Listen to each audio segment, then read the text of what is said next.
Haha, that looks really cute. Oh, I love it! Welcome to the Mike Cassidy Photography Podcast. Thank you, big voice in the sky. My name is Mike Cassidy, and I'm a boudoir photographer from New Jersey, and this is my show. I get to talk to some of the best photographers in the world to find out how they got started, what sparks their creativity, and what hurdles they've had to overcome to get their businesses going. Along the way, we'll probably have a few laughs, but I'm here to have in-depth conversations about all kinds of things you've always wanted to know from the best out there. So stay tuned. You never know what you may learn.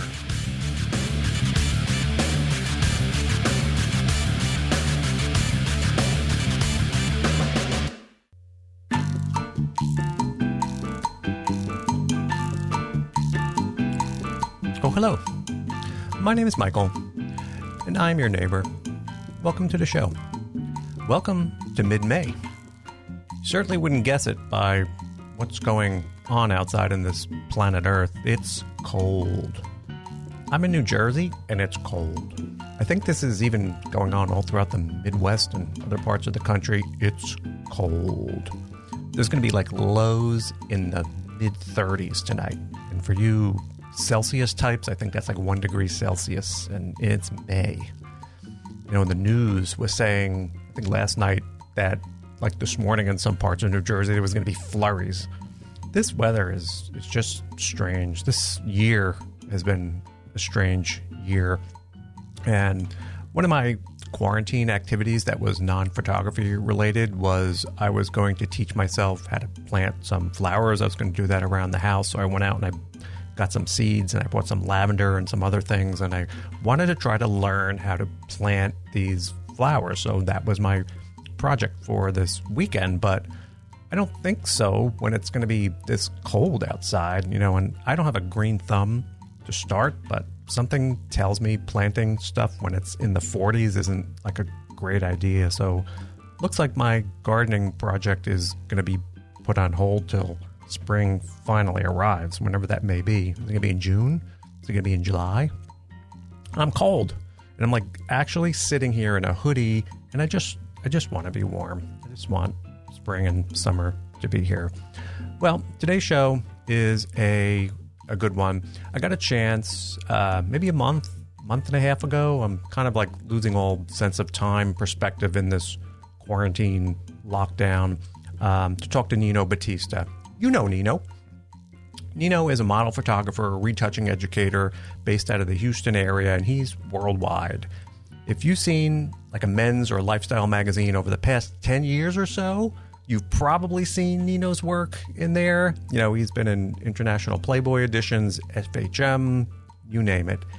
He also writes for a few online publications like F-Stoppers, and he's taught photography and retouching in like countless cities across the country and around the world. And he's been at events like Shutterfest and Creative Live he's spoken at, and many others. So I'm sure you know him. We had a good chat. And during this episode, I wanted to talk to Nino about a few of his photos. So when I was interviewing him, I was like sending him some photos to get some reaction and some insight to some of his work. And these photos, if you're listening to the part that we were talking about these shots, they're going to be uploaded to the podcast website. You can go see them at thephotographypodcast.show, just so you can see what we were talking about during the episode. So you can click on over there and take a look at these shots that he took. And also, in the beginning of this episode, there's a couple minutes of coronavirus talk, and I was thinking I was going to cut it out, but then I didn't. You know, it's real. It's kind of what we were living at that moment, so I kind of left it in, so you have to put up with a couple of minutes of that in the beginning of this episode. But this is a really good show. Nino's a really smart guy. It's definitely worth taking a few minutes to listen to this. So sit back and enjoy this episode with Nino. I'll be back shortly, and enjoy.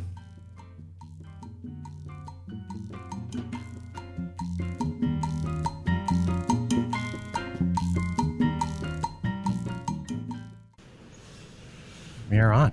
All right, Nino, you are live. Hey, all right, excellent. Okay, so I'm here with Nino Batista. on the show today. And, it's hard not to bring this up at first. We were chatting a little bit about, but we're recording this like in the middle of this pandemic going on. And I'm located just short distance outside of New York, and it's really bad. That's what I've been hearing. Up in this area, as far as every day, the mayor or the governor is up there. We need ventilators. They're turning like ships into hospitals and taking over colleges for dorms for sick people. It's like frightening.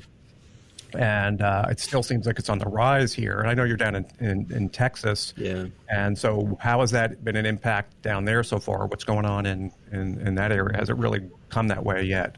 I mean, it has. There's no question. I'm in Houston, which is very quietly the fourth largest city in the country. So it's not exactly the middle of nowhere. It's not Montana, So there's a lot of concern here. They're not quite as alarmed yet, I don't think. There's still a lot of things that are otherwise normal. Like I'm just north of Houston and in a different county of the main Houston, Harris County. And life is more or less normal up here. Now, that's not to say that people are being negligent, but it's not.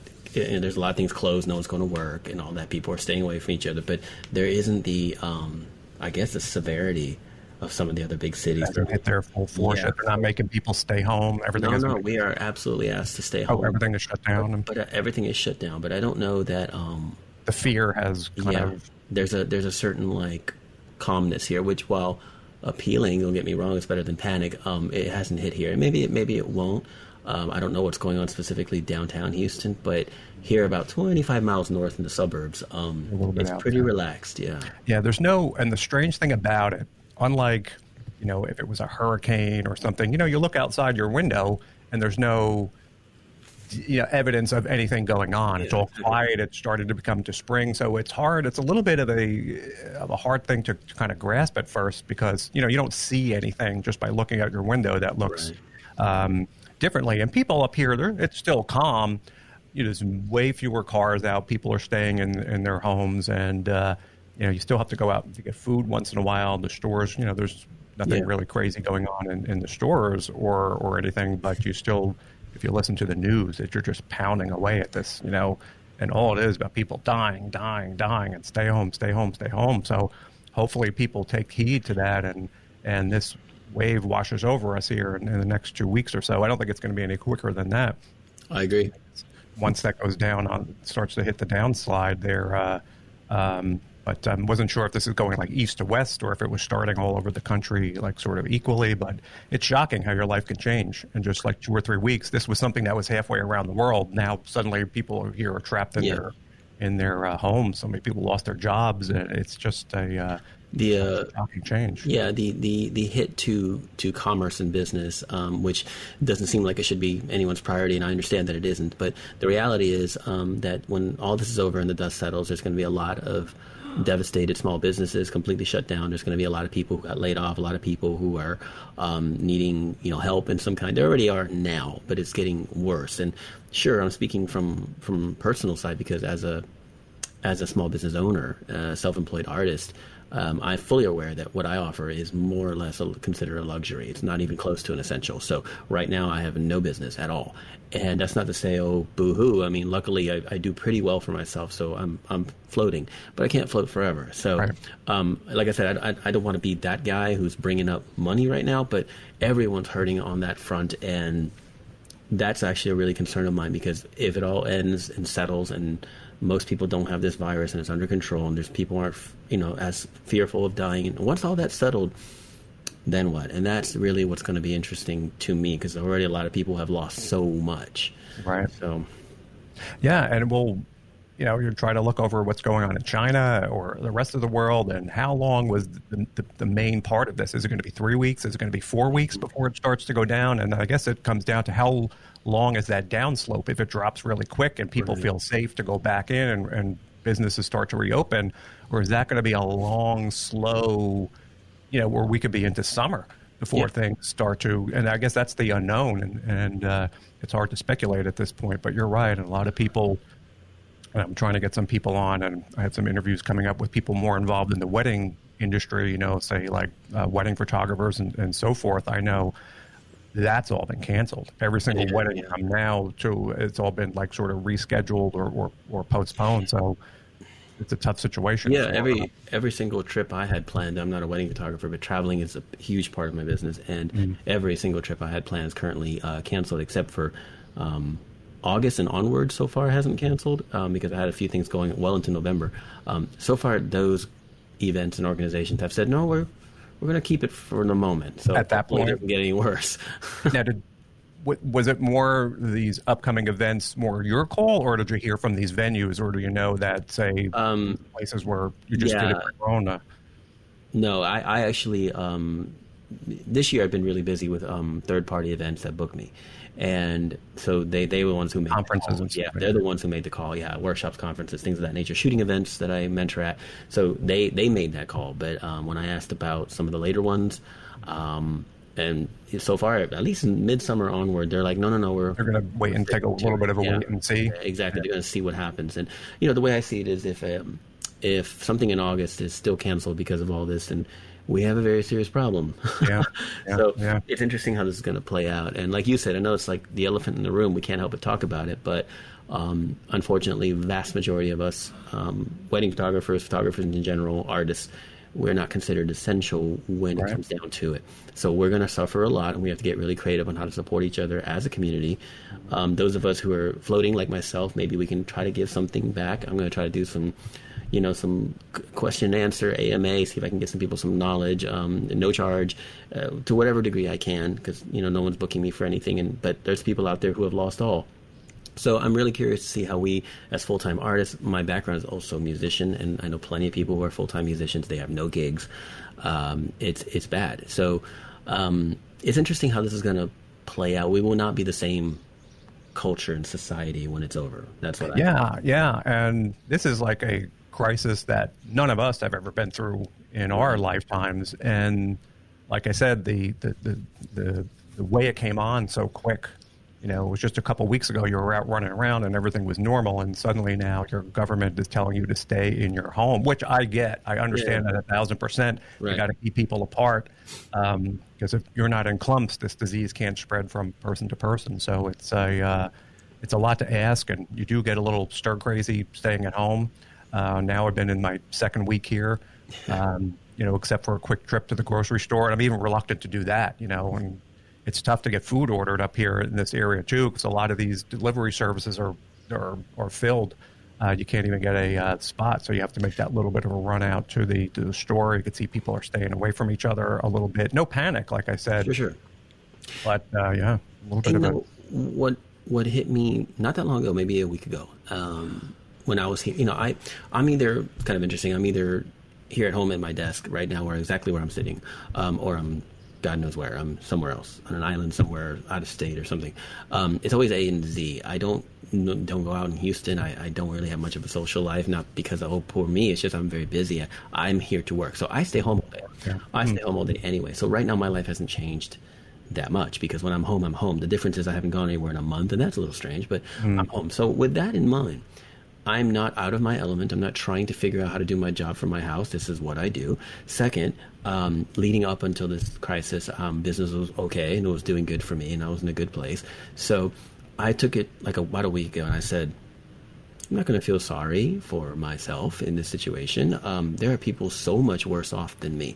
I'm used to being home. I can still technically work. I have online offerings maybe that I can do for people. Right. I'm okay. I'm not traveling, but other than that, there's so many people doing so much worse than me. I said I'm going to stop complaining, or feeling sorry for myself, and I'm going to see what I can try to do for the industry in my little way, and putting together ideas and things like that. Because maybe at this point, maybe someone learning a little something about photography or retouching or something from me can give that little little sliver of hope or something that gives us a seed for something later. Something to do and something to keep yourself busy. Yeah, exactly. So what I'm trying to do, and I guess one could criticize me for it, is like on social media, I'm staying the course. I'm posting my work. I'm trying to discuss photography.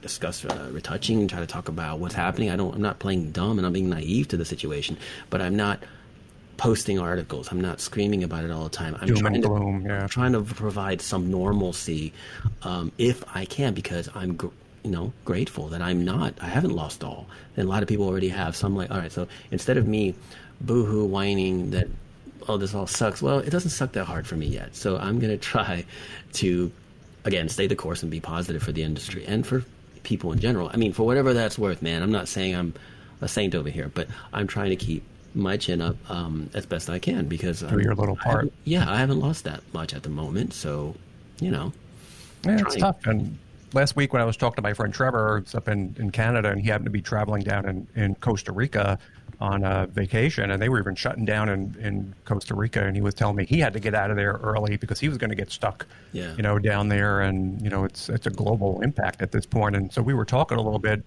and in that show we recorded, I think it was last week or so, trying to give some homework for photographers that they can do, things like, going onto their website, making sure everything's squared away, or little tasks that you can do that maybe you normally wouldn't have had time to do. Correct. You can keep yourself at least occupied doing these things, blogging or working on your website or learning something new in retouching. So maybe we'll talk about a few of those ideas as we get into this a little bit as well. If you have any tips, things that people can work on while they're stuck home. But what I want to do a little bit here at first is get into a little bit about what you do, how you got started, because this show now, surprisingly, we have lots of download listeners. People, for whatever reason, seem to be interested in what I'm talking about. Hey, that's awesome, man. But people are always very curious how someone got where they are. And the germ of sort of why I started to do this is once in a while I would get messages from people on Instagram, and one guy had sent me a message one day asking me a question, and, it wasn't, I guess, and it was a simple question, and I answered him, and his response was like, I can't believe someone like you would actually answer someone like me. And like, what are you talking about? And it seemed that there was this disconnect, like people, I don't see myself as anybody different than anybody else, but people seem to have a genuine curiosity on that path of becoming, more prominent in that field and how they got there. And a little bit of how you can sort of lay out that course. And not to be super boring about this to you, I know people tend to talk about this a lot, but where did you start, or how did this all become, how did you get interested in photography a little bit and get to where you are today? Well, I actually like telling the story of how I got started because I grew up with it because of my dad. And so my dad's been a photographer since I was born. And he shot portraits and weddings and a lot of the stuff. And he was pretty sought after and well regarded in the 80s and early 90s. And then he switched to luxury real estate photography, commercial work, in the 90s. And to this day, he still sort of does it, even though he's 72. Good for him. But what happened was that photography was what Dad did. It wasn't what I did. I was a graphic designer. I was a musician. I dabbled around assisting him, helping him out here and there. It was always there, but it was never something I paid attention to. And then, so, I'd love to have some story about this amazing, passionate journey of how I got into my art. Unfortunately, it's more of a story of a necessity. So in 2008, during the very financial difficulties of 2008 and 9, my graphic design company that I've been working with my brother and also with my folks on, I'd been already kind of dabbling into other things anyway, and it was not going well. So graphic design was not well. The company wasn't good. I had to reinvent things. At the time, we had my ex-wife and I had a third child on the way, and suddenly things got desperate, and people were losing jobs. My ex-wife got laid off. So you see, this is kind of a sad story. And then I decided, what can I do? What can I do? And it turned into maybe photography. And at the time, I was 32 years old, something like that.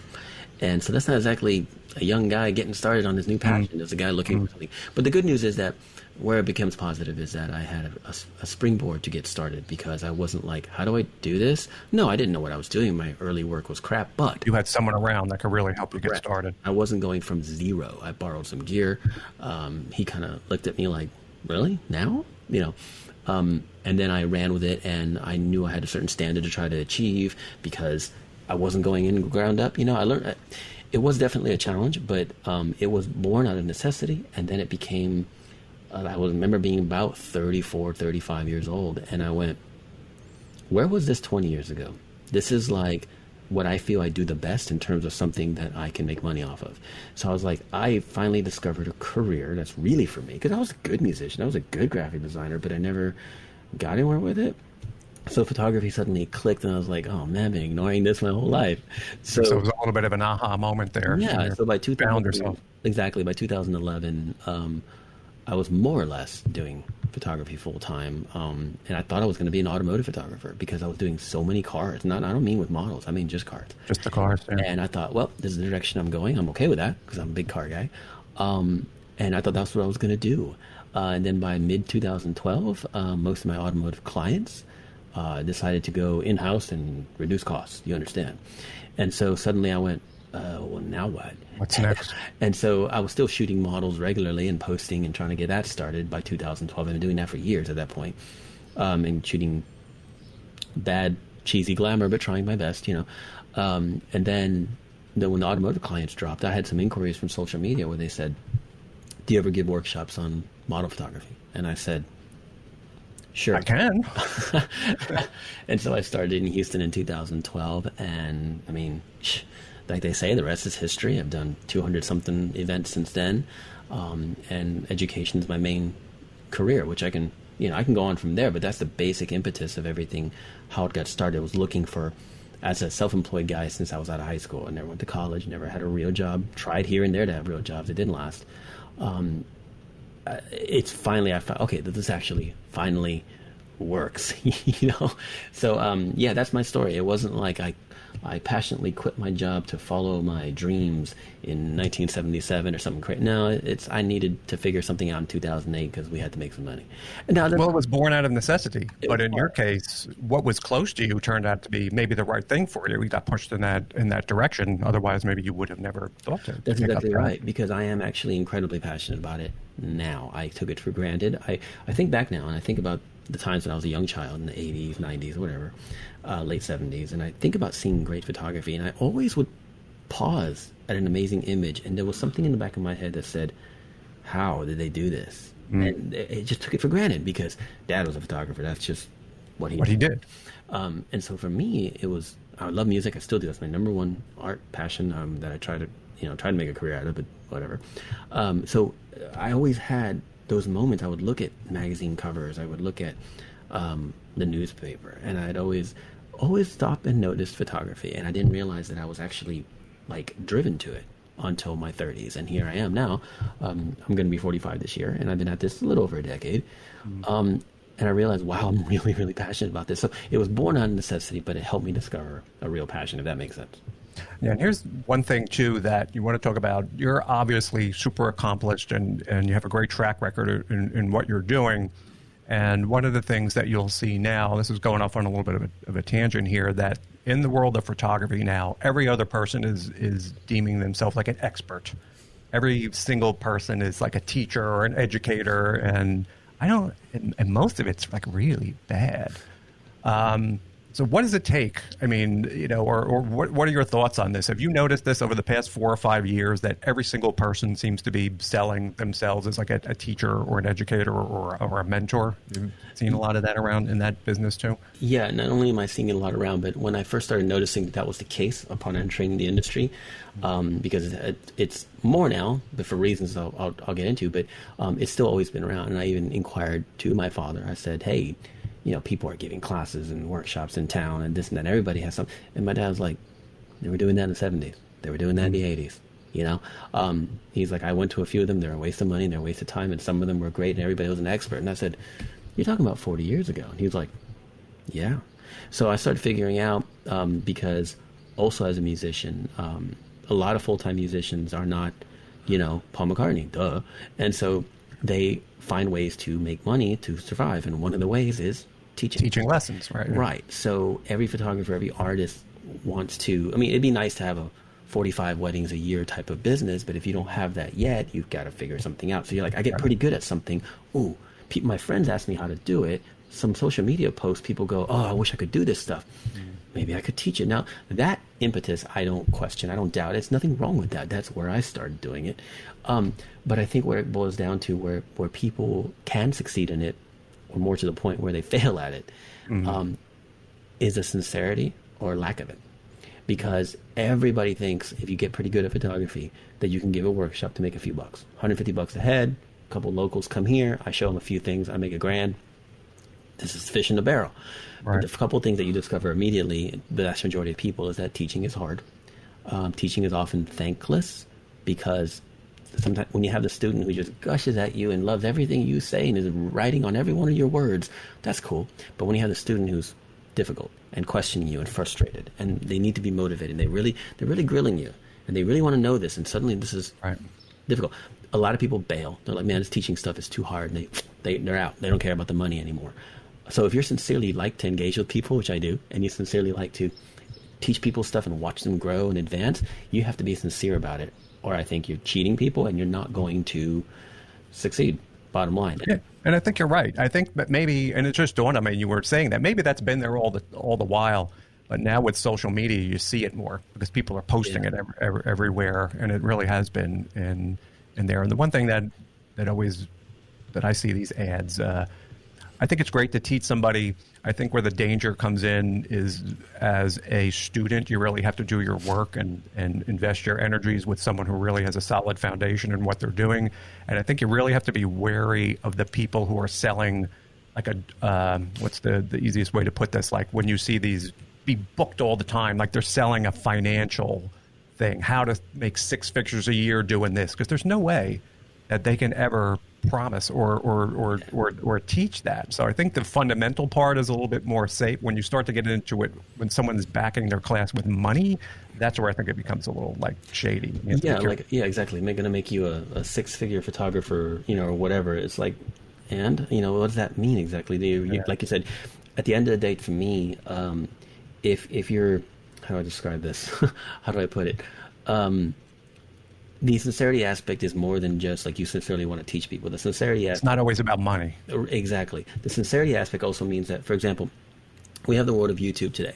If you bought a brand new camera and you don't know how to use it, you can go to YouTube and figure out how to use it. That's the bottom line. Okay? So you don't book me or Lindsay Adler or Joel Grimes or anyone or, anybody, Joey Wright. You don't book these workshops or these individual mentoring sessions to say, show me how to use my camera. That's not what you're booking them for. You're booking them because you want something that they do, something about their vision, something about their process, something about their essence, if you will, without sounding overly, flamboyant. Something about them is what they want. And I've discovered that. And forgive me, I've always told people when I tell them this, forgive me, this sounds arrogant, but people come to learn from me because they want to learn what I do. They don't want to learn how to use a camera. That's not what they're there for. So if you think I'm going to teach people how to use their camera, those classes exist and they work. Don't get me wrong. Brand new, beginner, come learn how to use DSLR. Those classes are fine.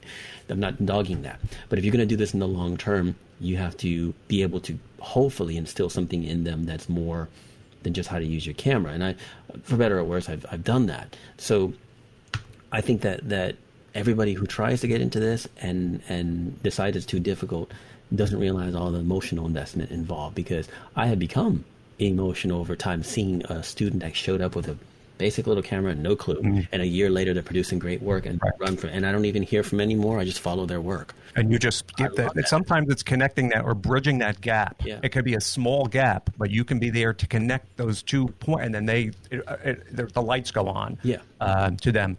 I think that one thing, and we're getting a little feedback about you on this too, about these classes. Like you said, if you see someone successful or a prominent person in their field, such as you, I think the dangerous part for someone who wants to learn is this template approach, that just because what worked for you, by me going to a class, I'm going to be able to use that same template. Like whatever does not necessarily work the same, because everybody's different. Everybody has their own approach. I think the fundamentals you can learn, but the danger there, I think, is what worked for me isn't necessarily the same formula that's going to work for somebody else. That's exactly it. And we have to also remember that I speak ignorantly when I say this comparison, but if you're going to be a brain surgeon, I imagine that there's a very linear process. I'm not to say there isn't some artistry and emotion behind it, because you got to feel this out too, I imagine. Again, I'm speaking ignorantly, but I imagine that there's some pretty hard and fast rules on how to do brain surgery, not, right? So if you learn from a school and from other doctors and all that, and from, I don't know, when you get started from other senior doctors and whatnot, I imagine that there's a lot you have to emulate and copy directly, because this is people's lives on their, okay. But here's the deal. We are in an art form with photography, and then just like in music. So if you're directly copying and thinking this is it, you're already technically wrong. You have to emulate, you have to learn from what you're emulating, and you have to practice, do a hell of a lot of crappy work. And then eventually it'll click for you. And that is really the case forever. Speaking of musicians teaching, I used to teach guitar. So the kid, and I used to say kid because most of my students in guitar were teenagers, the kid who came back once a week and hadn't practiced didn't get any better. There's a surprise. And the kid who was constantly shucking to his fingers were bleeding, that kid was getting better every week. And instead of me saying, here's how to play guitar, eventually it evolved into, check out what I came up with, Mr. Batista. This is a cool idea. And I was like, okay, this person's on the right track. So learning is very individual and very different. So I've discovered that. And I'm also fully aware that there's some people that I will never connect with. Like, I try, they don't get it. My teaching style does not connect with them. Personalities, yeah. They're frustrated.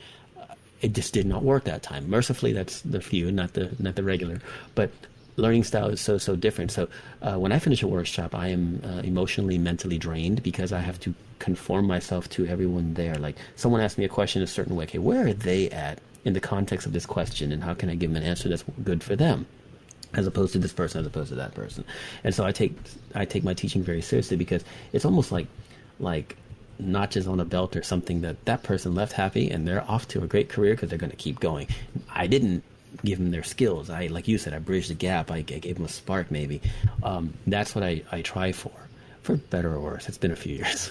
Yeah, no, and you're I think in a perfect situation to understand this, because one of the things that I always try to repeat is that people who want to get involved in photography, whatever the direction they're going to go is, there is this perception that the formula is go on Amazon. Say you have no experience in photography. Go on Amazon. For some, you wake up that day with the inspiration, I'm going to be the wedding photographer. Buy camera on Amazon. Go to Squarespace. Get website. Now you're a pro. Those are the steps that are really necessary. And then people should be throwing money at you. Right. And the way I always related that to people is you just mentioned, well, if you wanted to become a professional guitar player, and say you wanted to be Eddie Van Halen, rolling into a Guitar Center and saying, I want the same model that Eddie uses, and you come home and you get your website, does that mean that bands are going to be calling you right away saying, come on tour with us? Right. You know, it's a long path to practice. And somehow, you know, that same mentality or that same idea does not apply, or it's not seen by people in the photography universe. There is this idea that by camera, people should be showing up for me, and now that I'm a pro, and everything should be easy. Well, I think what I've told people is that the difference is these things. And I'm not saying that iPhone photography or phone photography is somehow less valid. What I mean is that we all have these in our hands. We all don't have guitars in our hand. There's one back there. We all don't have guitars in our hands on a daily basis. We do have these. So what happens is we take a picture and we experience that process and we go, oh, I'd like to do that better, but at least I know how. Most people have never touched a guitar. So they respect that, if you will. They look at it like, that must be difficult.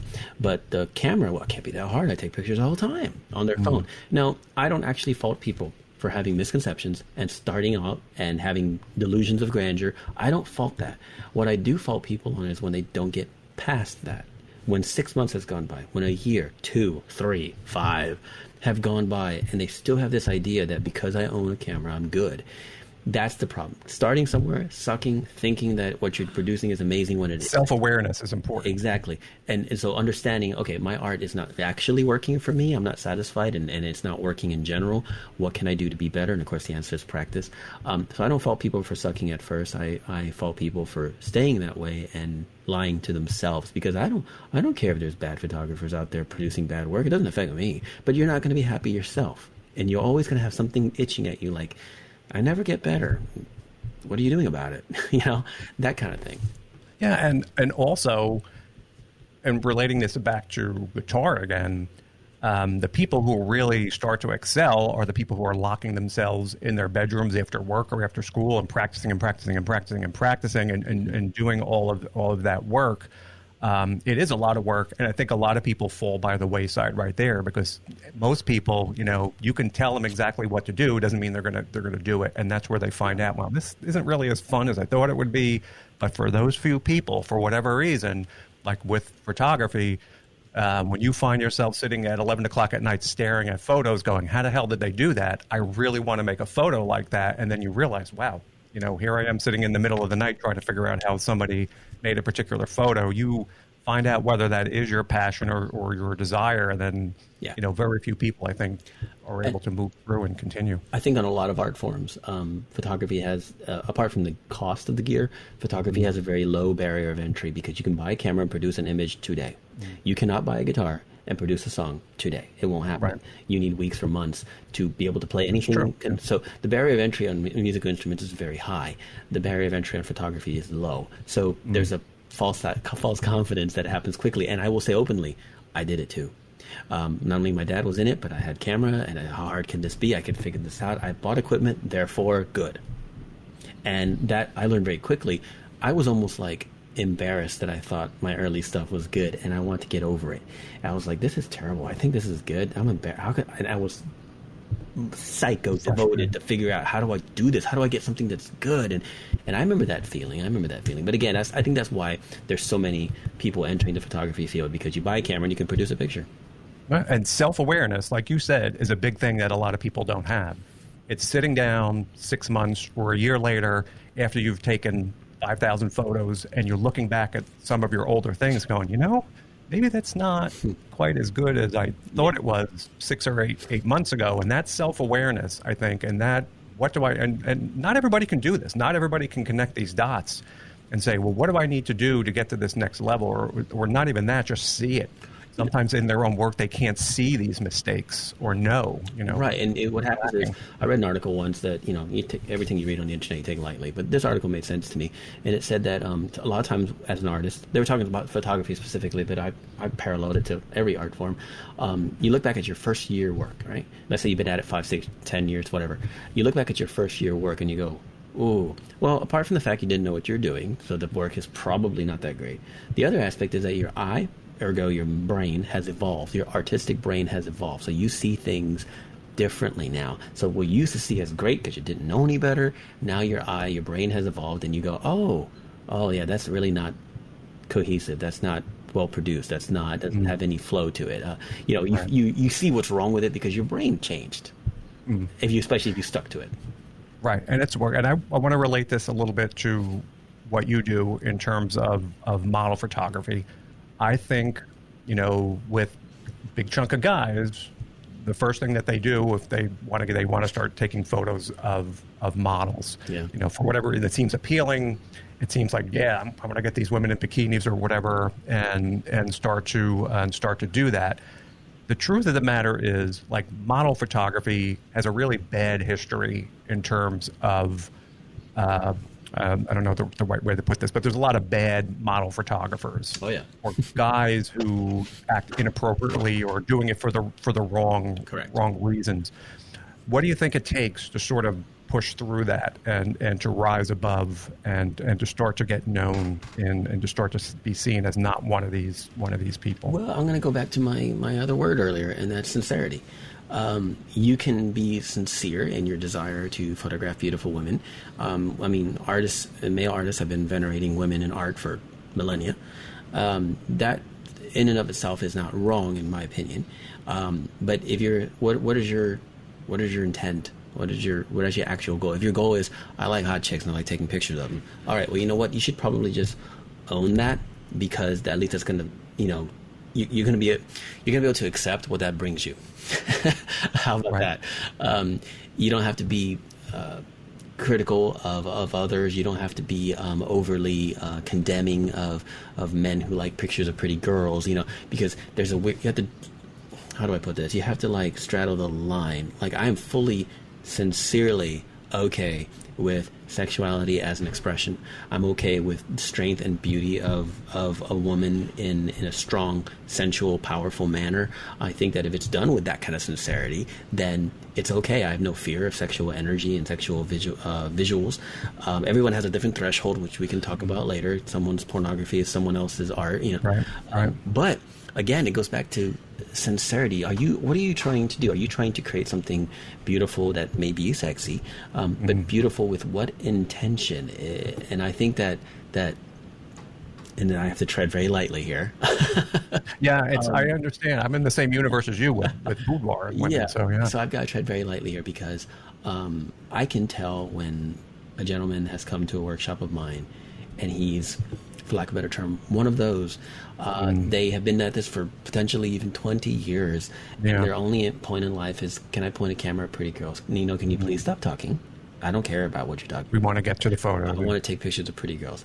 That I don't think will ever end. And that's a whole discussion, a whole interview on itself. But the sincerity is what drives it, because you can be sincerely into a very aggressive sexual style. You can be sincerely into evocative nudes. I mean, Robert Mapplethorpe, you can be into this stuff sincerely. You may ripple the waters and offend some people, but if you're sincere about it, then at least you're not a predator, at least you're not a threat to anybody, at least you're not exploiting anybody. Because to me, a woman in an image can look beautiful and powerful and sexual and amazing, but not exploited. As soon as anything starts to look a little exploited, I'm out. I can't take that. That's garbage. And I think you need to reevaluate what you're doing. So it's not that I'm just so hoity-toity and everything is just about lines and art and aesthetic and mood. No, sometimes it's about sex. But it's done in a sincere way that hopefully empowers not only the model in the shot, but women as a whole, and hopefully society as a whole. I'm fully aware that what I do is controversial to some. And that's fine, because I used to also play heavy metal. And that was controversial to some, for whatever that's worth. I played all kinds of music, but my point is that an artist doesn't always want to fit in. An artist doesn't always want to do what they're told and fall into a niche. However, by making that decision, you have to constantly fight and deal with the stigma. And the stigma is, hi, I'm Nino Batista. I take pictures of pretty girls. Oh, you're one of those guys. Yeah. Immediately I have to start, No, wait. Yeah. Hold up a second, or try to find different ways to explain that. Now, hopefully I do that with my work, hopefully I do that with the way I teach, interviews like this, etc. And I don't talk too much about my personal life, but I have an almost 16-year-old daughter.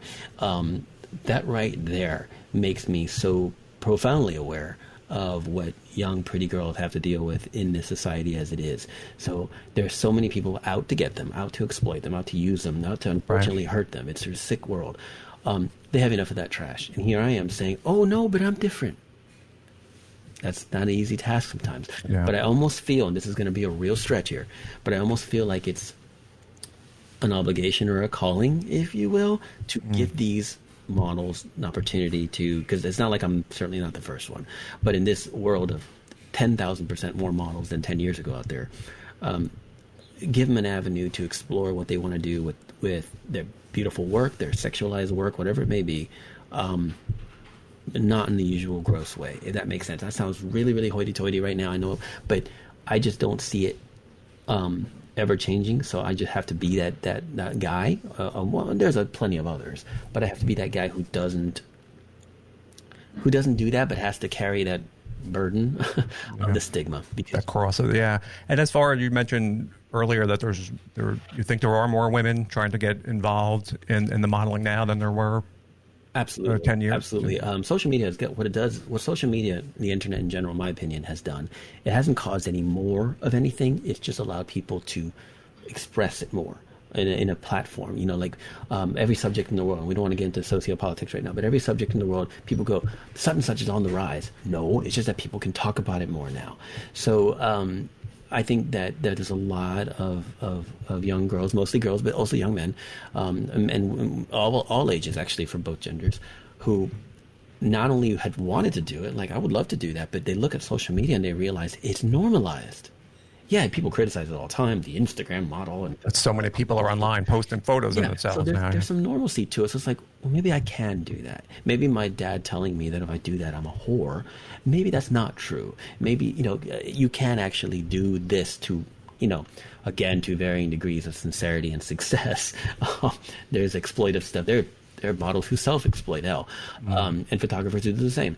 So I think that what we're doing is we're allowing people to try these dreams. And unfortunately, most of it, just like musicians, most of these are short-lived dreams. 1 to 3 years, and they realize it didn't work, back to whatever I was doing before. Right. Because it's hard. It's really hard. It's not because people are idiots. It's hard. So, yes, there are more women, I believe, and certainly men as well, because I've experienced male models as well, who feel like, hey, this is actually okay to try. And so we have an influx of it. So because of that, it's almost like, and this is going to sound terrible, but it's almost like, if you have a lot of one thing, you're going to bring out the same thing that preys on it. So you have a lot of this, you have a lot of predators. And the sheep and the wolves. Right, the sheep and the wolves. So that when the sheep increase, the wolves increase. The wolves will increase. And so that's just the reality of it in general that women face in this industry and not in this industry. I could definitely talk about that for a minute. But in the industry, I think it's a little more acute, and there's certainly more of an eye or several million eyes on the industry. Because every time there's someone making beautiful art, there's 10 others doing exploitive, terrible things. And so it sounds horrible. It sounds like I'm being so negative. I do believe things are changing. I do believe that the predators are starting to keep themselves a little more quiet and go back into the shadows where they belong. I see that changing a little, but still, yeah, it's hard. That stigma is hard, but I think with sincerity, you will easily break it, because let's be honest, if you're a 44-year-old male photographer getting into this, all these young girls, especially now in 2020, they've seen it all. They've heard it all. They've been given every pitch via their message on Instagram. They've been sent all the dick pics. They've been dealt with all the promises. They've heard it all. So how do you stand out? And the way you stand out is if you are actually sincere and you convey that. Yeah, it's interesting. And also, too, maybe because of the openness of it, it's easier to out these bad actors more so now. So maybe the positive of that, too, is it's easy to say, hey, this person is not doing it right, or this person is doing it right. And maybe it could be shut down a little bit easier than 10 years, 20 years ago, where that would have been more difficult because there wasn't this openness about then they could go on and find somebody else. And as a side note, I will add that, just to reiterate, just for my sake, I want to say, it's definitely beyond just this industry. There's many of other industries that are dominated by men, and women, don't get treated not just fairly when it comes to commerce and economy and things like that, but in the sexual exploitation and the harassment and molestation and all that. This is not uncommon across the board, and so much. So the fact that I decided to enter this industry with my very obvious awareness of what's going on. To me, it's really obvious. It's been going on for a long time. Women deal with a lot of shit. So how about that? And in this industry, there's a little bit more of a microscope on it because of the nature of it.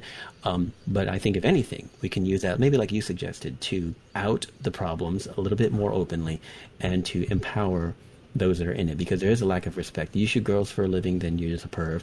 And if you are a model for a living, then you just want attention. You're a whore.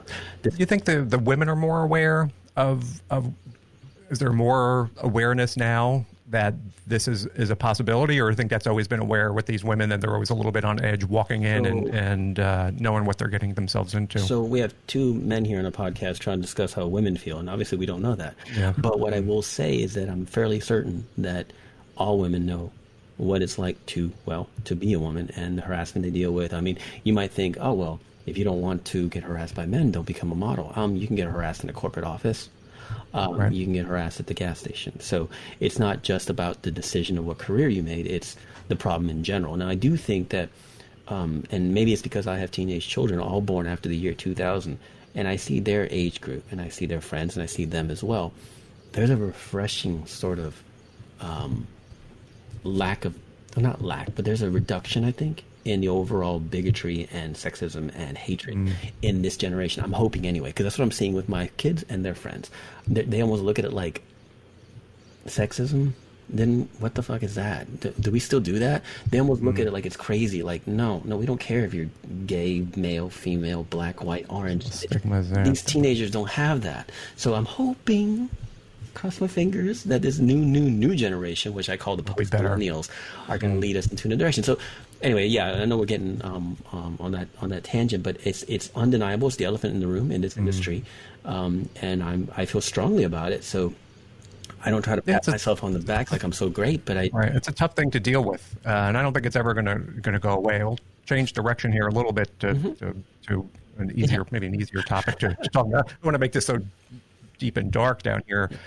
And as far as people who want to get involved in shooting models, now I remember when I was getting started in photography, and now you can, like you said, YouTube, you can go anywhere. There's way too much information and then you just don't know what you need. Say, I want to start shooting models. If I think that's my passion, what are a few simple tools do you think that are needed just to get going? In terms of actual physical tools? Physical gear, yeah. Like, I don't have a lot of money, but is there really a difference between me spending a $5,000 on a camera or $1,000 just to get started?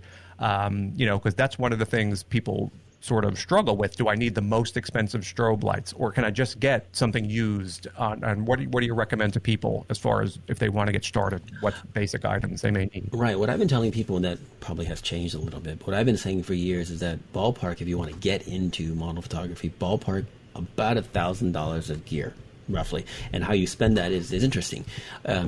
People have different opinions, but these are mine. A decent DSLR, in other words, get a new one that you can afford. I don't care if it's $500. Get one that's 2 years old from somebody that's $400, whatever. And then a prime lens of some kind, 50 millimeters classic, or an 85. I mean, in the Canon world, an 85 1.8 has been unchanged for 20-something years, and you can get one used for $300. You get you an entry-level DSLR and an 85 1.8 from Canon, and you're $750 in. And at that point, you can potentially buy another lens, potentially buy a reflector. There you go. At that point, now you're in the portrait world, especially with an 85 mil. You're in the commercial portrait side of things, and then just practice. Because first of all, in and of itself, a light or a strobe isn't going to make your photography. It's going to be your vision, your eye. I do think that the argument between natural light and strobe is a petty, pointless exercise. I think they're just different. There's not one better than the other. Can you go out into a scene and look at the light and find the light and see what's happening with the light pockets and the fall off over here in this corner and and this overhang, and are you able to see that and make something happen from that? And if you're in studio, are you crafting light? Are you using it to shape? Because if you're just standing somewhere, and if you're in the studio just pointing lights at girls, what are you doing? So I don't think strobes are priority. I started with strobes as thinking I need it, and I did a lot of me too. Campy looking, prototypical. Stand there in front of some white seamless and let me point a light at you. And that's my new mantra lately: is stop pointing lights at girls. It's not that you can't physically point a light at a model, but that's the basic idea. Well, if the light exists and I'm pointing it at her, then I'm doing something right. Are you though? So what are you looking at the light? So I don't think natural light photography is easier. I think that starting with that is just going to develop your eye better. Get away from the standard issue 2470s or anything like that. If you're going to do this type of work, there's nothing wrong with them. And some people do make a great environmental portrait style. Fantastic. But I do think that if you work with a prime, you're going to get more creative first. So that if you have a limited budget, start with a prime, because you're going to have to move yourself. You're going to have to find the shot. You'll be able to get wider in 2.8 if you want to experiment with that. So a prime and a decent DSLR body is what I think. Also, there's no need to go out and buy thousands of dollars of equipment just to start taking pictures. You can use used camera bodies just to get an idea.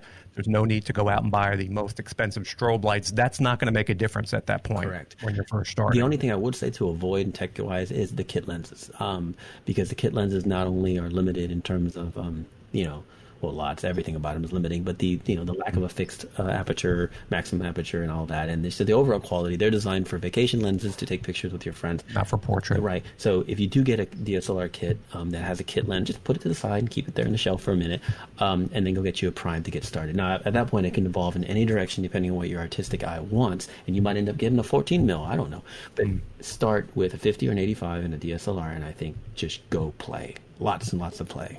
Yeah, and a lot of photographers do get caught up with that because they don't know maybe what they need at first, and they see all these people using these like 3 strobe lights and all these complicated gear and lenses, and I fell victim to that too when I was first starting, and you would buy almost everything because you see somebody else using it or oh, this is so important. And I found out, and well, now I do, I've found my weird niche, and I work with women in a little tiny bedroom, and not a lot. I use 2 lenses. I use a 50 and an 85, and that's it. That's it. And for the first, almost 10 years of me doing this, I used a speed light. One, if I needed it, if it wasn't, and that was it. I found out, and all this other stuff that I had sat around in a storage or at home was collecting dust.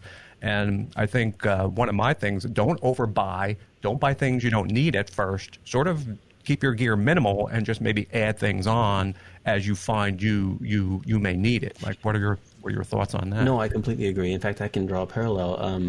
I mentioned my kids earlier. My 14-year-old is getting into audio production. And the computers that I have here, he has some basic audio production apps that he's been using. And I recently got him Logic Pro X or Logic Pro 10, which if you don't know what that is, that's just one of the higher grade audio production apps. So what does that mean? Well, he started with the basic apps and he was learning that. And then when I gave him this one with all the professional bells and whistles, he is in way over his head. So he said, how do I learn this? And so what I told him was, I said, just do what you normally do. Get your keyboard, play a song, and then when you think to yourself, wait, how cool would it be to add some reverb here? How do I do that? Go learn it. And then, okay, yeah, no, I know what I need. I need to add like a drum beat behind it. How do I do that? Okay, go figure it out. So as you want to evolve, you get the pieces that you need. Oh, I want this look. Maybe let it evolve. Don't just buy all the things and then try to make it work. Let it evolve. Now, I will say this, because I do teach a lot of workshops with this. People will come in and just tell me, quite frankly, money's not an issue. I get paid very handsomely at my day job. I buy $25,000 worth of equipment tomorrow. Okay, that's fantastic. I don't judge that for a second. Even then, though, you can still buy stuff you don't need, even if it's not hurting you financially. Right. So, yeah, I would evolve into, like, when you work with what you got until that camera is just worn out and that 50 doesn't even focus anymore because you've taken 80,000 pictures or whatever. And then you're like, I want to try something else. And you do a little research and go, ooh, silver reflector and a 135. That's a cool look. Go buy that. And then, as you get motivated to create new different directions, it's going to take you into the direction, the gear you need. And I'm like you. I'm a 2-lens guy now. Yeah. Everything else. And that's a point of, I think, diminishing returns. People think that more is better or expensive is better. And this is a bad analogy again, but if you need to boil water, you could buy a $10 pot at Walmart. You could spend $3,000 on some. They're all going to boil water, the same. Now, I think there are certain things, from a $5,000 camera to a $1,000 DSLR, that may be able to tweak a setting or get something in a certain circumstance that may be relative to what you do, that you can.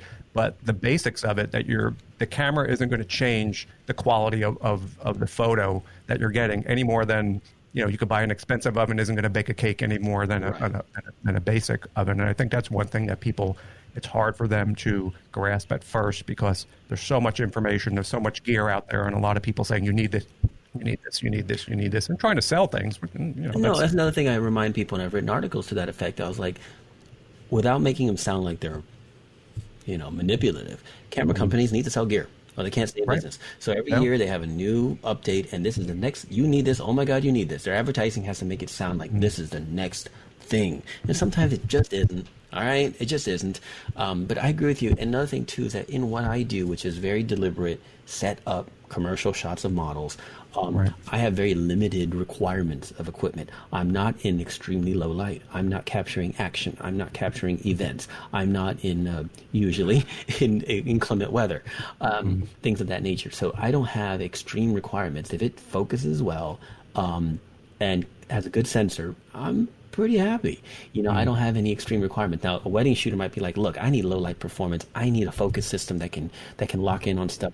Unique to that circumstance. Right. So you might have to spend a little more there. You can't go with the bare bones and go do a professional wedding photography. You can't. So I understand that my requirements are a little less than perhaps the wedding shooter, like I said, or something, or certainly the sports shooters. They have expensive lenses and expensive DSLRs on the side of the lines of the football games for a reason. Yeah. And so, and people don't know, I think, too, pick up photography, and you can see how different it may be. A sports photographer may have a very different camera than a wedding photographer, and people don't know at first. And then once you find your path, you can start to get your gear more in line with the particulars of what you do. And talking a little bit about your photos, I don't think, when I look at I don't see you're like a particularly fake strobe looking type of person. You look like you want your photos to look more natural. I see that in your work. Anyway, I'm going to send you this link of this one photo here. I'm just going to put it in the chat box here. Just take a look at this photo. I just sent you the link. Okay. This is Let me see. Photo of a woman out in the sand dunes. Bear with me. Where'd you send it, to be clear?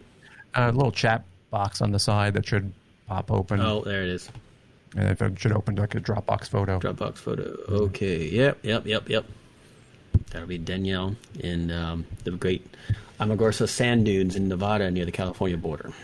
Now, this is, it's not the funnest thing. There actually is ways to attach photos into podcasts. I'm not that advanced yet, but this is something we're going to put in the in the show notes. It's just a woman out on the sand dunes. So why don't you tell me a little bit about what's going on here, the setups involved, or what was the situation with this particular shot that we see? Yeah, I mean, for, like you were saying, without people seeing it, they'll have to download it. I'm sure you're going to provide it for them or whatever.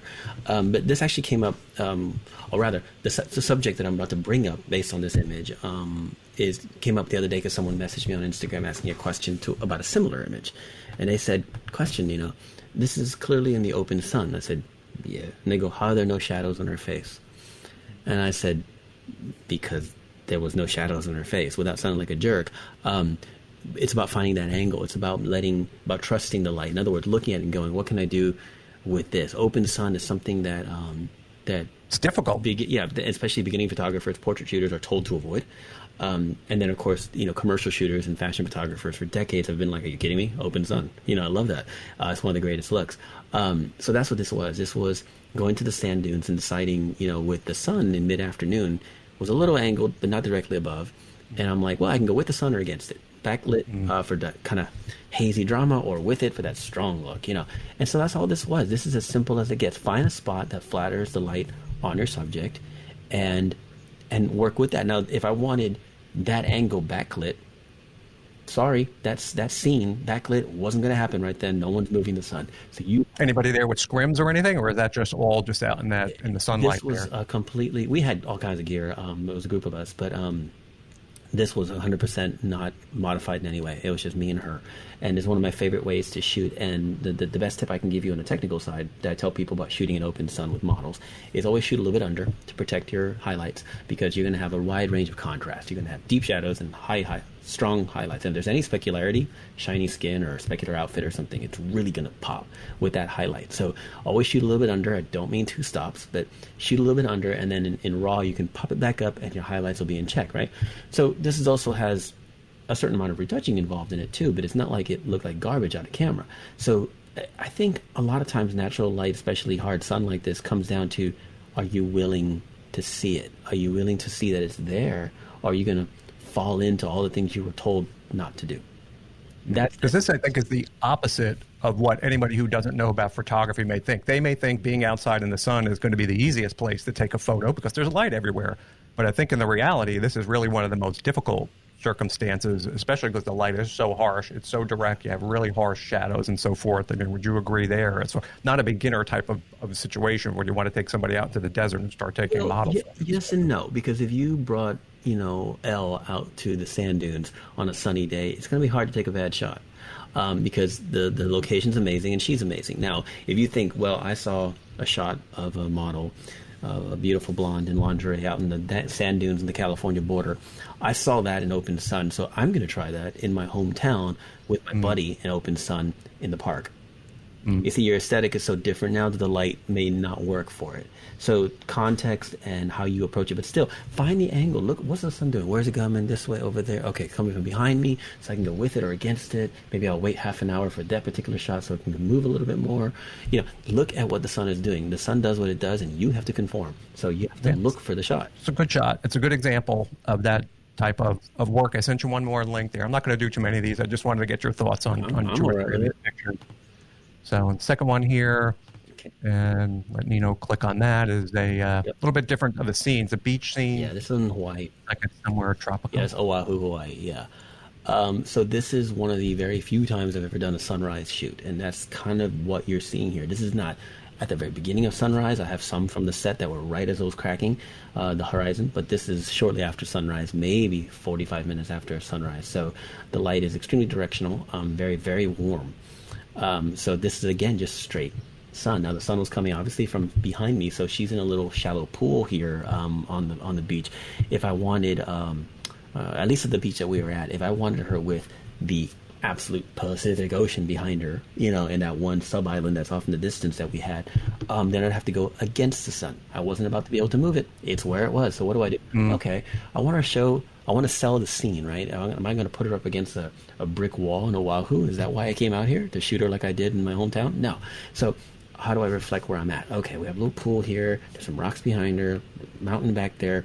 I don't love the scene, but at least it's going to sell the idea of Hawaii. Looks good. Yeah, so good. Yeah, and then of course at 135 at like 2.5 or 2.8, you get that that depth of field. Now, with situations like here too, it's super hard to shoot. You recommend earlier or later, more so than midday, because I think again you get those really bad those tough shadows with outdoors like that. Or is there someone there again with a scrim or something that here you have? There's no modification. Yeah, there's no modification on this either.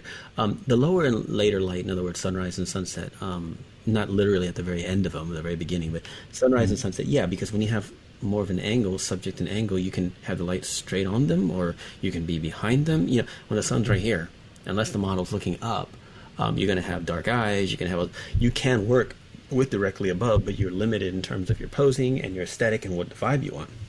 So later, how about filters? Using filters at all with this, or no? You're just shooting straight with things? I'm not using any filters. On occasion, I'll use like a CPL or something if I'm worried about water, or if I'm shooting with a car or something, because there's a lot of reflections. But for the most part, I am bare bones. This is me and the camera and a 135, and that's it. So I prefer to be as raw as possible and not subject myself to just, I need a filter or the shot's ruined. Not really. I'm going to move forward, getting a little bit into the retouching of this too, because you're really good at retouching. So here I just want to talk a little bit about the setup. I'm just going to do one more. Sure, yeah. Send that over. This is a studio shot, obviously here, and just grab this one again from your... seen that one in a while. from your website, but this is obviously is for one of the covers for a Playboy. Now, how do you approach this a little bit different? Or when you're working for somebody like this, how much are they in your face or going to approve or saying you need this, or this, or who has like final cut on stuff like this? So, when you look at a Playboy magazine, and this is the cover you're showing me here is Playboy Venezuela, which is a franchise, one of the international franchises. There's a couple of dozen.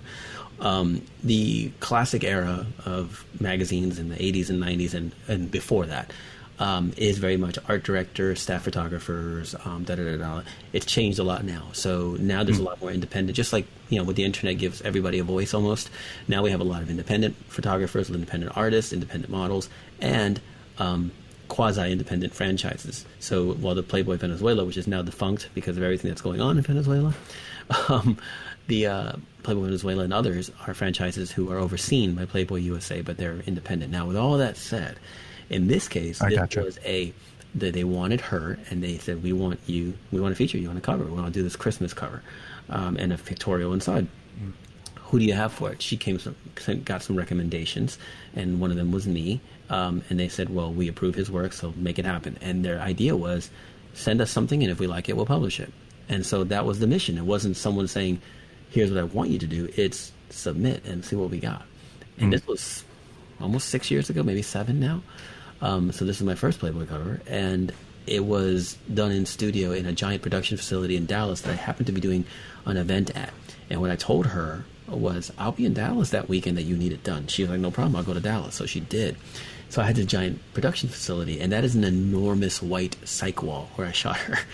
And what I decided to do was keep it super, super classic commercial catalog style. There's about 5 lights, maybe 6 on that one. And just white. I mean, it was Christmas. It was a theme thing, which I don't normally do. So I was like, how do I do this? So I came up with just 2 kickers and some light on the cyc wall and a big... No, it's a good shot, and it's a little bit different than the other 2 that we were looking at. I mean, my curiosity here was, when you submit these, do you get a lot of, no, this is too much this, we need their boobs to look bigger, we need the waist to look smaller? Is there a lot of pushback towards you that you have to change things for them and they give you final approval? No, so almost no, and I do not get final approval. That's not me. I don't have any say in that. I send what I send. Mercifully, I have a good rapport and connection with a lot of these international Playboys now. So for lack of a better term, they more or less accept what I send, but I also know what they want. So, I try to send them what I think they'll like, for better or worse. I can't claim I always hit a home run with these things. Right. But, for the most part, I give them what I know they want. There's a certain way you approach the edit. They don't mind a little bit of a more heavy-handed edit. It looks a little bit more overly polished than my usual. They don't mind that, so I give them that, So, yeah, no, it's different now. Like I said, the classic era, and I'm sure it exists in Playboy USA to a degree, but the classic era, like I said, you're on set, there's an art director or two, there's a magazine editor on the sidelines, and everybody has a say in something. And that watching it as it's happening. Those days, at least in what I do, are more or less gone. Often I produce a Playboy pictorial with just me and a model somewhere while I'm traveling, and then I'll edit it up in the next week or two and submit it via Dropbox, and there you go. So it's just a different business model than it used to be. So. And as far as, talk a little bit, changing into retouching here, because a big part of what you do and teach is retouching. What do you think the interest in just learning retouching is? Has that grown, or how does that stand now as there was, again, like 5 or 10 years ago? Is there still a lot of people looking, wow, I need to learn how to do this? Because I think model photography and retouching, those two things go hand in hand. It's like you can't have one without the other, sort of. So you would think as one goes, so would the other. It's the commercial element of it, and like I've espoused many times, the commercial world has been editing photos for well over 100 years, and so it's not a new modern day corruption. It's not a Photoshop disaster. These are just media nonsense. We have been finalizing images since the beginning of time, since the beginning of photography, just about. So I call it finalizing. I don't call it fixing. Retouching shouldn't just be fixing. It's bringing it to its final form, if you will. Now, 10 years ago when I entered the industry, roughly 10 or 11 years ago, there was a strong propensity to overdo it. Well, yeah, there's that, but there's also looking down on the photographer who didn't do their own retouching. You didn't do this, lame. Okay, well, now the busier photographers, who are volume photographers especially, 50, 60 weddings a year, or 150 high school seniors a year, they're outsourcing a lot of the utility retouching to reputable retouchers, just like everything in the world. There's a lot of garbage out there and a lot of good. And so if you're paying 50 cents a shot from some overseas retouching company who's just running a bad filter, can't help you there. But there's less of a stigma on outsourcing, getting someone else to do that retouching, as it's not part of you're giving the creative process over to somebody else. In the high-end commercial world, that's been the case for years. Photographers finish the work and someone else retouches it. And what we're seeing also now is, and not now, but for years actually, a photographer will take the shot. It'll go out to an external retoucher who will do the cleanup, usually the skin work, other utility cleanups that were requested by the art director or the photographer themselves. Then it comes back clean. Then the photographer does the final artistic touches, color work, any other special effects or things like that, or modifications, or to make go through a few hands, to make it what they have. So, so what I'm saying is, I actually don't do any of that. I keep all my retouching to me because I consider it my expression and what I like to do. I won't outsource. I'm not a volume photographer, and I don't know that I ever will be. So I don't worry about that. But I do think that learning retouching helps you even if you outsource, because occasionally you might keep a project for yourself, like, whoa, this is my passion project, I'm doing this, and you should be able to be as good or better than your external retoucher. Right. And second of all, you can communicate with your retouchers better if you know what the hell you're talking about. So I don't think anyone should get into photography with the idea, I don't retouch, I don't need to worry about that. That's something. No, time out. Why are you entering the field then? That's almost like saying I want to enter music and play guitar, but I don't want to know how to tune my guitar. How do you think it's changed, though? I noticed when I was starting, 2010-ish, 2007-ish, it was people would way over. You'd see these alien blue eyes, and people would go so heavy-handed on skin retouching. Have you seen a change in how that has worked? Has it become less evident or simpler, or do you see that it's just gotten better, that you just don't notice these changes as much now that people are doing? Good retouching is like good plastic surgery. You don't notice it. You might notice something looks good, but it doesn't stick out like a problem. And then bad retouching is like bad plastic surgery, right? So that's kind of a false comparison, but still. I think that I don't know that it's gotten any overall better. No. I think I still see a lot of crappy retouching because people are learning, and they think, well, this is good enough for me, this will work fine. And then, of course, retouching isn't a linear thing. It isn't like doing oil changes. It's very linear, and there's a process, and you do it, and there you go. It's an artistic expression, too. So someone's retouching style might not be my thing, but it's commercially viable. They're happy. They're commercially viable, and it works great for them. Right now, I think we are seeing, unlike 10 years ago, where people were all about overly smooth skin. They still are. But what we were doing about 10, 15 years ago was that porcelain skin thing, because people didn't know any better. It was looked terrible. But now we're seeing a really strong push on color grading, and you can thank Instagram for textures and grain, heavy color grading. The artists who do it well are really awesome at it, but there's a lot of copycats. So everybody wants to do heavy color grading. There's little apps on the phone to try to do color grading. People want to buy 4,500 presets to do color grading. Right, yeah. 18,000 Lightroom presets just for you. It's like, what am I going to do with 18,000 of these, right? So that's all necessary. Skin cleanup, necessary. Color grading, necessary. But quick fixes, not so much. And people who don't really know that much about photography have this impression that like Photoshop is something simple and easy. You know, I mean, it has gotten easier, I think, over time. But Photoshop in and of itself is still like a pretty arcane piece of software. I mean, if you want to do one task, there can be 5 different ways that you can get that end result for doing that skin smoothing or whatever it may be.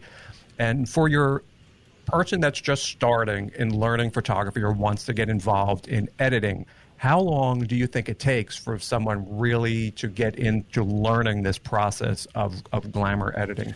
I think that you probably need to do something on the order of 500 terrible edits with a real earnest effort, mind you, to really learn it, to really feel like you have it down, like you can be faced with any image in front of you and you can come up with something from it. Like, okay, I know what I'm going to do here.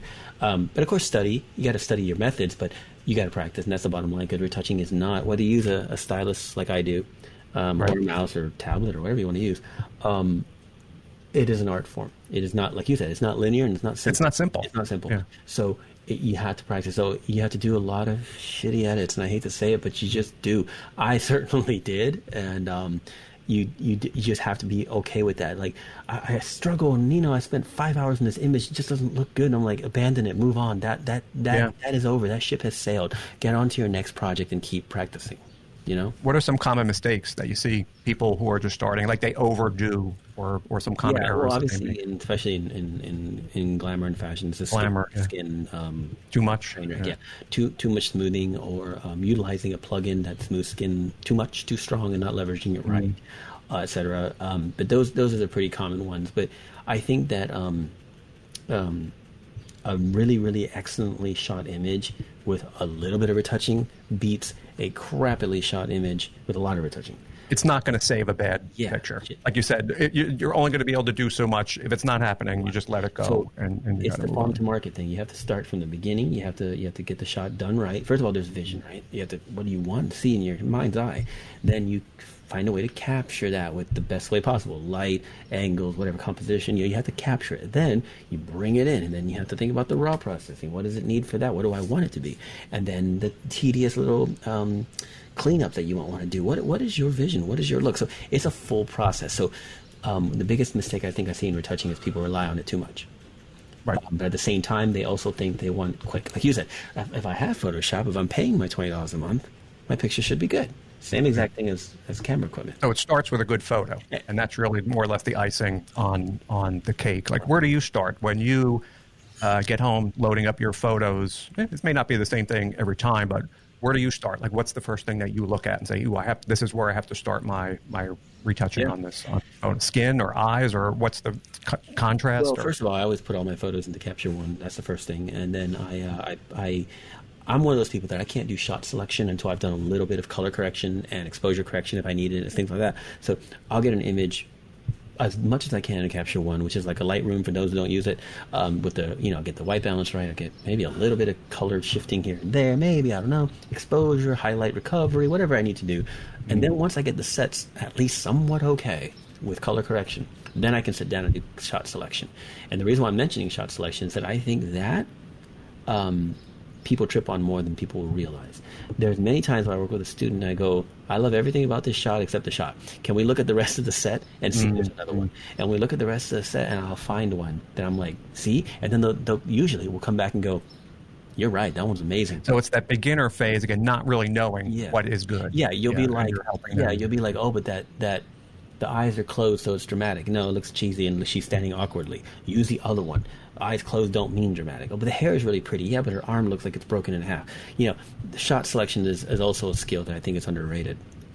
And here's another thing now that's popping up recently over maybe the past year, where you may see now this introduction of AI editing products, maybe something like Luminar, really pushing the sky replacement. And I think there's some retouching built into that latest version of Luminar.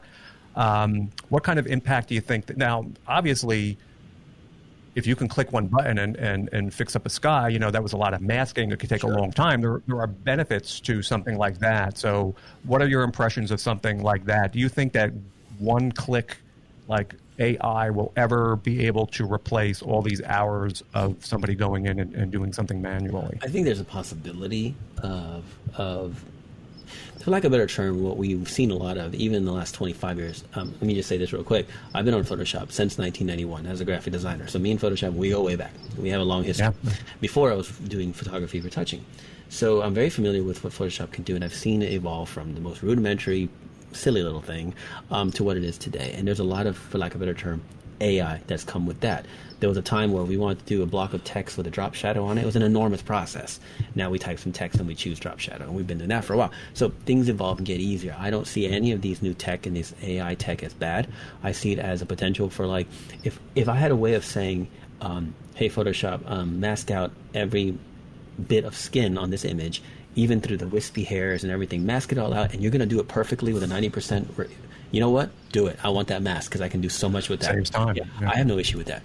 Will I ever subscribe to push a button and call it done? Probably not, because I think that does not convey your vision. So tools that make things easier, that are really high tech, I'm all for. But it's never going to replace your vision of something. It can't know what the way that you want. Right. So I'm not going to be like smooth skin. No, to me, smooth skin is not a linear process. It's this is the look I want. So if there's tools that are going to make it easier that are friggin' amazing AI, I'll take them.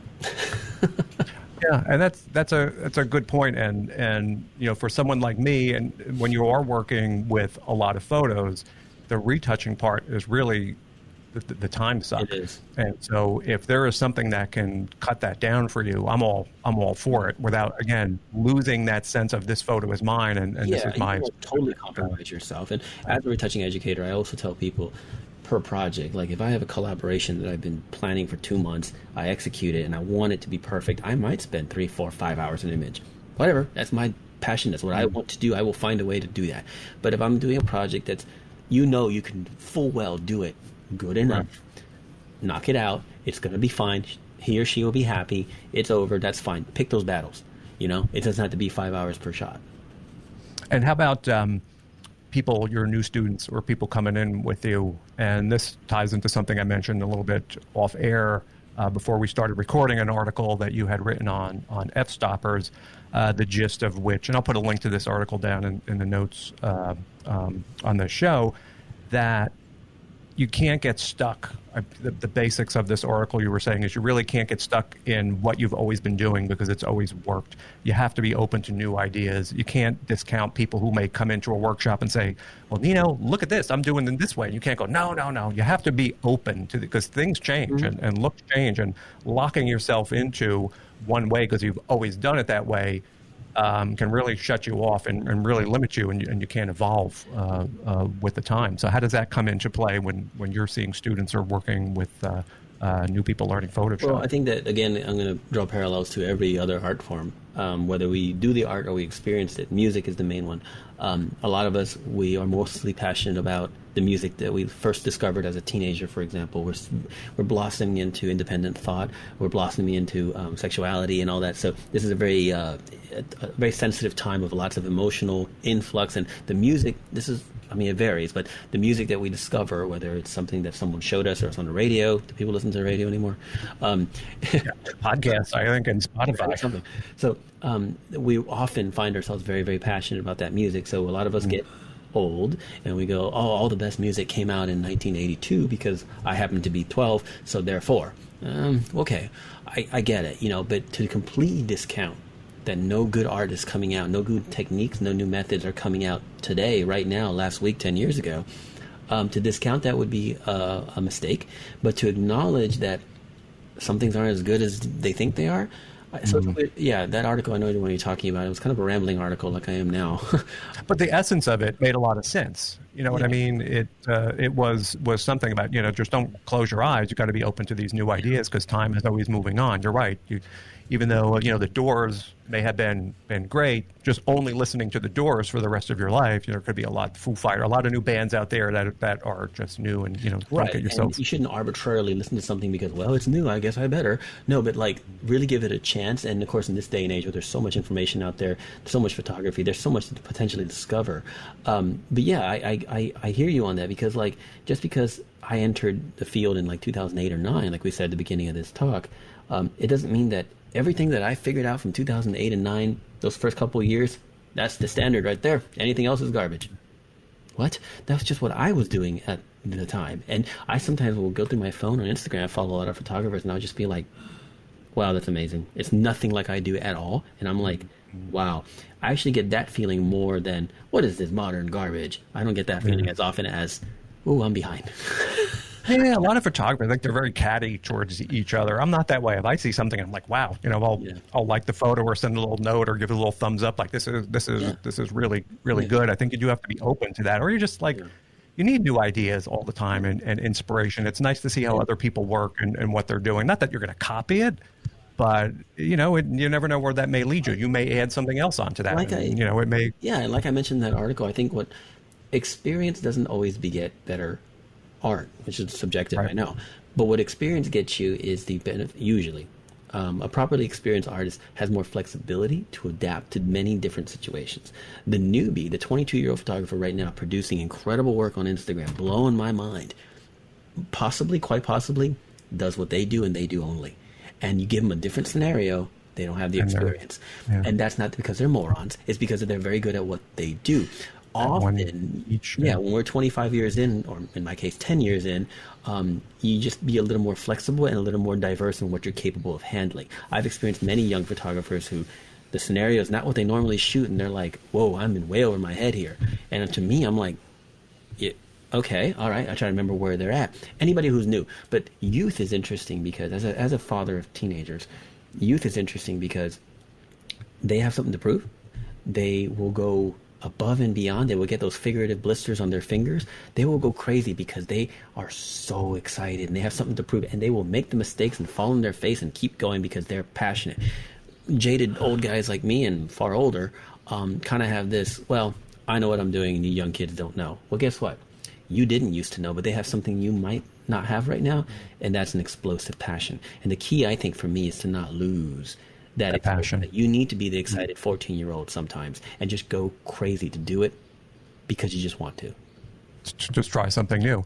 And one final thing here we'll talk about a little bit. We've been, like time flies, we're talking about a lot of interesting stuff here, but a little bit about your workshops. Yeah.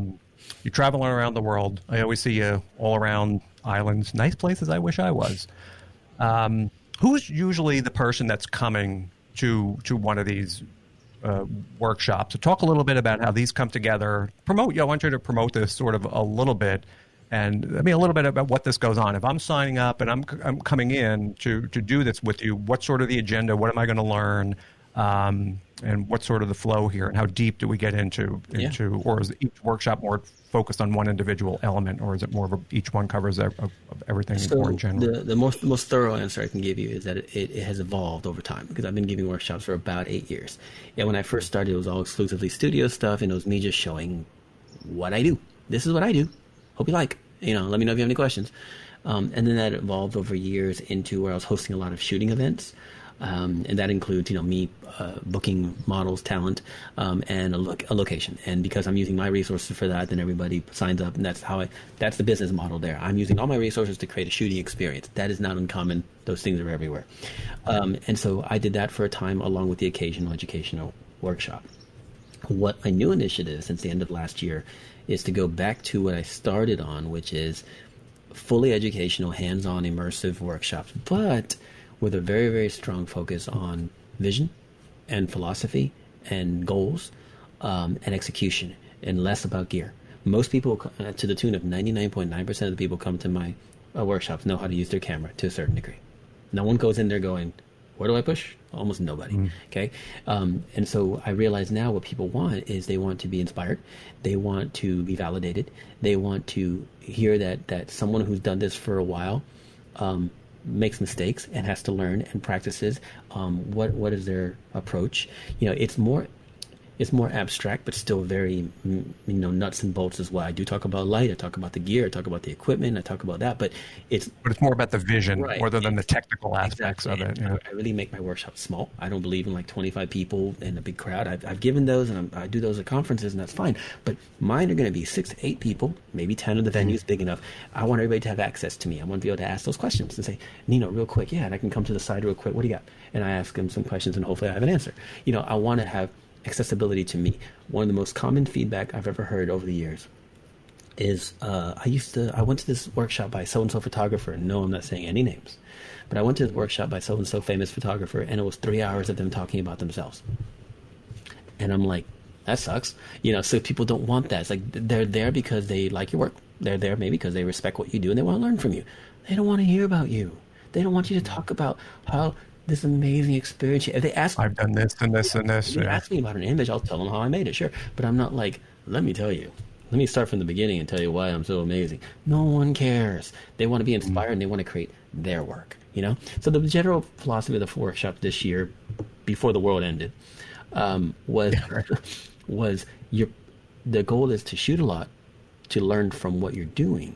With the idea is, you're probably not going to create a portfolio-worthy image of this workshop. That's not the point. The point is to take away knowledge from this and then do your next project for you, your collaboration, your next art. The tools. To make that better. Not to leave my workshop with a bunch of content. Those shooting events are everywhere. I mentor at a lot of them. There's a lot of really great ones out there. There's a lot of shitty ones. But those shooting events are out there. I'm no longer doing them. I'm going to focus on, hopefully, giving people the tools they need to feel inspired and be able to create the images they want. So as part of it, too, you're bringing in the models and you'll go through the whole flow from doing the photography part and then doing the editing part? Is it sort of beginning to the end, kind of? About 4 years ago, I stopped doing group workshops for retouching. There's a specific reason for it. These things exist. Again, I'll do them at conferences. But I find that learning is really difficult in retouching in a group. Because unlike photographers who can come in and their experience levels can be vastly different. But for the most part, I can talk to them and walk them through it and spend a couple seconds with them. And if there's a strobe, I'll give them a trigger. Let's shoot. Let's talk about what we're shooting. For the most part, I can connect with 99% of them. In retouching, there could be someone in there who's never touched Photoshop and doesn't know what a layer is. And there could be someone who's been editing for 5 years. More technical. Yeah. And it's when you can only take the pacing of the class as fast as the slowest person. What happens is it's not fair to them if you go past them, and it's not fair to everyone else if you stay at their pace. And I felt like that wasn't working. I had a couple of people walk out of workshops like, I can't keep up. I'm so sorry, Nina. I don't mean this rudely. So I was like, okay, I try to be as accommodating as I can, but I have to be fair. So I went strictly to one-on-one mentoring, whether it's online or in person, because I'm like, okay, that's how people can learn retouching the right way. Just that makes a lot of sense. Yeah. So I don't do retouching workshops. I will occasionally do them if a organization wants me to, but I still try to understand, like, okay, let's at least level ourselves. Let's make it clear this is not a bare bones beginner one. Not because I'm just so amazing I can't be bothered with beginners. No, I teach beginners all the time. But if there's one beginner in a class of 20 intermediates, it's just not fair to them. You have to accommodate that lowest common denominator there, and it sort of be frustrating. And who's coming to see you? Who would you say is the average man or woman showing up for this? Or they just have like a 9-to-5 job and this is a real hobby for them, or is it like people just getting started in the business? It's about half people who want to be full-time photographers and half who have the other hobbyists, as it were. Very rarely do I get someone who is a full-time photographer who wants to expand whatever it is they're doing. I do get those, and I love those because they're like, no, I do this full-time, but I want to try to, something new. Different. Yeah. I love them when they happen. And over time, back to what we talked about earlier, I'm also pleased to say that roughly a quarter of my attendees are women. And I know it sounds like, what does it matter? Well, it's just interesting. Like we talked about earlier. There's not a lot of women. With the genre that I shoot and the stigma behind it, that, in my opinion, that women trust me to come learn from me despite the stigma of a glamour photographer. They're like, no, let's go to this. I feel like comfortable. What do you think that, and the difference from what you do and what I do is small, but why in the model photographer industry, I would say that would be 90% men, where in the boudoir world, you think it's probably 90% women. You ever stop to think about, I've thought about that before and how it's vastly different. It's vastly different. And I also wrote an article to that effect years ago. And the difference between glamour and boudoir could not be any more night and day. And it has to do with not only the intent, but it has to do with the subjects. The subjects in boudoir are almost always ladies who have never, ever done anything like that. The subjects in glamour are ladies who have done it extensively. Multiple times. I'll walk in, it's like, I try to put myself in that situation. I'm just a 44-year-old dude, right? I'm not a model, I don't claim to be. If someone said, let's take some sexy pictures of you, like I do some male models, I'd be like, immediately terrified, right? Like, are you kidding me? And a boudoir photographer would have to help me get into my mindset that, no, I can do this. I have to own who I am. I can make this happen. I can feel good about this, right? Well, a commercial glamour model, it's like, hi, hello, how are you? I'm Nino, let's shoot. There's no, there's rapport and there's vibe and there's, all that. But a glamour model is completely different than a boudoir customer. So that's the lighting styles. Just because a glamour model's in lingerie on a bed, it doesn't mean it's boudoir. It's glamour. Right. Boudoir is a genre. It's a service, right? So, and you as a male boudoir photographer, you know full well the stigma, because you could be the nicest, most well-referred, well-vetted man in the whole state of New Jersey, but a woman's like, you ain't shooting me in my underwear. Yeah, there's always going to be a percentage of people who are going to want to work with just and that's fine, course, And the struggle with, and see, that was something I never really thought about. It was funny at first until someone started way down the road, but hopefully that your work speaks for itself. Your reputation, it's very similar. Your reputation, can't even speak, has to, social media now is big when people can see your reviews and so forth. But it's funny how there's a striking difference in the men as photographers and model versus boudoir. That's another whole conversation it we really talk about. Yeah. And we'll wrap it up here. I've been talking for a super long time, and what I want to do here is first tell everybody where they can find you. And now that everything is canceled, but I want to go to Thailand. Looks like we had some stuff going on in Thailand. I can't beat that. But what's on the menu? Where can everybody find you? And if they have any questions, how can they reach out? Travel's, like I said, nixed right now, so I'm not going anywhere. I'll be in Houston for quite some time, probably for the next 3 months is what I'm guessing, the way things are going, because I don't think things will be rescheduled that quick. But luckily, because this is what I tell people, if you need any more information about me, mercifully, I have a very unique name. So literally, you can just Google Nino Batista, and there you are. So my website's ninobatista.com. But luckily, my name is not John Smith, so just type in Nino Batista into Google, and basically anything you might want to know comes up. And I make myself pretty accessible. ninobatista@gmail.com. Shoot me an email if you want, etc. So yeah, it's pretty easy to find out what I'm doing and where I'm going to be. But currently, no trips to. And where do you post this? Still on your website if people want to check out and see when we get back to normal here, your upcoming dates? So my website is more of a repository of my portfolio, and also a place where I sell my Photoshop actions and Photoshop plugins. It is not a place for up to current news. That's going to be my social media, Facebook and Instagram. Okay. I don't post it there because I just don't check it enough. I don't monitor the website enough. I update the portfolio every 2 or 3 weeks, but events need to be current and hot, so I don't. Like, for example, I have a live broadcast today in a couple of hours, and I can't put that on the website because I'll forget to take it down or whatever. No, it's too much live content. So not just live broadcasting, but active content. So if you want to know about where social I'm going to media. go, social media, yeah.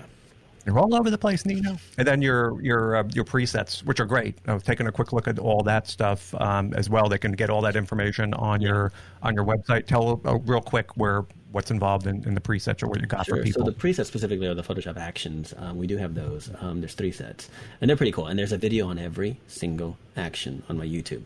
I don't believe in good luck, push buttons. No, they're the utility actions. They're not 4,700 color presets. We do have some of that for my plugins. You don't have a pack of 18,000 of them? I don't have 18,000 presets. No, I'm sorry. For $29. No, presets are great to get you started, and my philosophy is use presets to get you started and to massage an idea into something. But I also have 4 plugins, which it's another discussion, but if you go to my website, you'll find the Photoshop plugins, which are not actions, obviously, and they do 4 very different things, and I use them pretty much daily. So part of the workflow. So if you like them, cool. Tons of information today. We're changing the world in our own little. I mean, I'm trying, man. way here.